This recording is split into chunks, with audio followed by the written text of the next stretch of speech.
Ito ang honest review ko sa 2026 budget. Old habits die hard.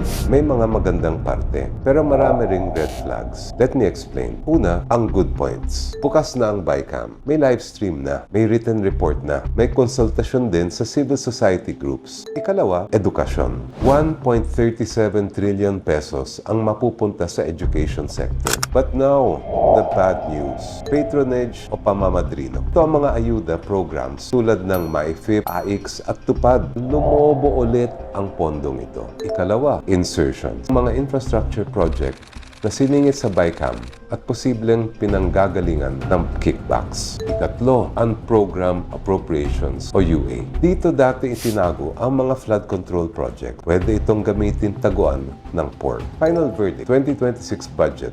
Pass or fail? Simple lang ang aking tanong. Sino ang pinaglingkuran ng budget na ito? Kung malaking bahagi pa rin ng pera ng bayan ay napupunta sa pork at patronage, mukhang panalo pa rin ang politiko at talo ang mamamayan. We need a budget that empowers people, not politicians. Paano tayo boboto sa budget na ito? Tutok lang sa susunod na linggo.